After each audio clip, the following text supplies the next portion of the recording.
கோபிநாத், கலைஞரை இன்டர்வியூ பண்ணியிருக்காங்க, ஸ்டாலின், இவங்க எல்லாருமே வந்துட்டு சாதாரணமாக வந்து 1 to 1 யாருக்குமே வந்து இன்டர்வியூ கொடுக்க மாட்டாங்க. ஸோ அவங்க எல்லாம் வந்து இவருக்கு வந்து இன்டர்வியூ கொடுத்துறாங்கன்னு சொன்னால் அதிலிருந்தே நீங்கள் தெரிஞ்சுக்கலாம் இந்த கோபிநாத் மேலே வந்து எவ்வளோ மதிப்பு மரியாதை அவங்க எல்லாம் வச்சுருக்காங்க.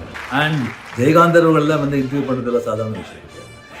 அது காட்டு சிங்கத்து குழுக்குள்ளே போயிட்டு தைசாதம் வச்சுட்டு வர மாதிரி நீயா நானா அது கண்டக்ட் பண்ணுறது வந்து, அதாவது அவருடைய அறிவு கூர்மை வந்து அதில் தெரியுது. நான் அப்பப்போ சந்திப்பேன், எப்படியாவது கூப்பிட்டு விடுவார். பாப்பா பிறந்தப்போ ஏதோ கூப்பிட்டு விட்டார். இவன் கண்ணே முழிக்கலை, செம தூக்கம் பாருங்க, நமக்கு காட்சிட்டு கொடுக்க மாட்டேங்கிறா. சில பேர்லாம் பார்க்குறவங்க நம்மளுடைய ஈகோ ஷேட்டர் ஆகும்பாங்கள்ல, அந்த மாதிரியான ஒரு மனிதர் அவர். என்னையும் கோபியும் ஒரு ஃபோட்டோ எடுங்க அப்படின்னு சொல்லுவார். கோபிக்கு ஒரு ஃபோட்டோ எடுத்து கொடுங்கன்னு சொல்ல மாட்டார், என்னையும் கோபியும் ஒரு ஃபோட்டோ எடுங்க அப்படின்னு சொல்லிட்டு, கோபி உங்கள் ஃபோனை கொடுங்க, பொட்டையில் அடிப்பாங்கன்னு சொல்லுவாங்கல்ல, அந்த வகையரா. தம்பி எப்போதும் உன் உயரத்துக்கு மேலே போகக்கூடாது. அனைவருக்கும்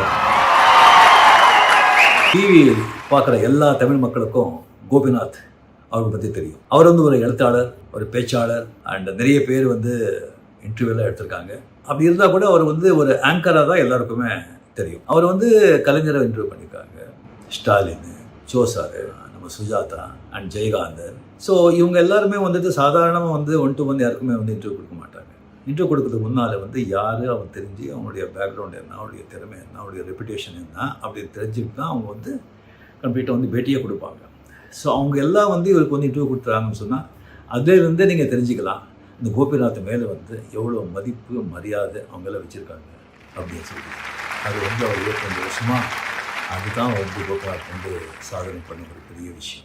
அண்ட் ஜெயகாந்தர்கள்லாம் வந்து இன்டர்வியூ பண்ணுறதுலாம் சாதாரண விஷயம் கிடையாது. அது காட்டு சிங்கத்து குழுக்குள்ளே போயிட்டு தைசாதம் வச்சுட்டு வர மாதிரி. அவர்கிட்ட வந்து ரொம்ப புத்திசாலித்தனமான கேள்வி கேட்டாலும் ஒரு கோபம் வரும், சாதாரண கேள்வி கேட்டாலும் கோபம் வரும். அப்போ நினச்சி பாருங்கள், அவர் எல்லாரையும் வந்து இன்டர்வியூ பண்ணவர் வந்து கோபிநாத் அவர்கள். அவர் வந்து அந்த நீயா நானா அது கண்டக்ட் பண்ணுறது வந்து மிகப்பெரிய, அதை பார்க்குறதுக்கே வந்து அவ்வளோ வந்து ஒரு சந்தோஷமாக இருக்கும். அதாவது அவருடைய அறிவு கூர்மை வந்து அதில் தெரியுது. அவர் வந்து எவ்வளோ வந்து ஒரு மெச்சூரிட்டியாக எல்லா விஷயத்தையும் அவர் தெரிஞ்சுக்கிற சேம் டைம் சமூகத்து மேலே அவர் இருக்கிற அந்த அக்கறை அதில் வந்து தெரியுது. அந்த செலக்ட் பண்ணுற அந்த சப்ஜெக்ட்லேயே இல்லை, அந்த எந்த மாதிரி ஒரு சமூகத்து மேலே ஒரு அக்கறை இருக்குது அப்படிங்கிறது அது நல்லா தெரியுது. எதை பற்றி டிஸ்கஸ் பண்ணணும், யாரை கூப்பிடணும், அது எப்படி கொண்டு போகணும் அப்படின்னு அது வந்து அதை கண்டக்ட் பண்ணும்போதே அவர் வந்து அவரே ஜட்ஜாக இருப்பார், அவரே வக்கீலாக இருப்பார். அங்கே வந்து சில கருத்து வேறுபாடு வந்தால் கூட அதை வந்து அவர் எப்படி சமாளிக்கிற விதமே வந்து அது ஒரு தனி, அந்த மாதிரி யாருமே வந்து அவர் எல்லாம் செய்கிறதே கிடையாது, செய்யவும் முடியாது. நீயா நானால வந்து கோபிநாத் சொல்லும்போது இப்போ வந்து எந்த இதில் வந்து ஒரு எந்த வந்து விஷயத்தை வந்து எந்த சப்ஜெக்டை அவர் எடுத்துக்கிறாரு அப்படிங்கிறதுல நான் வந்து ரொம்ப ஆர்வமாக இருப்பேன், ரொம்ப பொறுமையாக அதை நான் பார்க்குறேன். நான் அதில் வந்து எவ்வளோ ஒரு இன்ஃபர்மேட்டிவாக எவ்வளோ விஷயங்கள் நமக்கு தெரியுது. அதே வந்து அவர் மக்களுக்கு செய்கிற வந்து மிகப்பெரிய சேவை.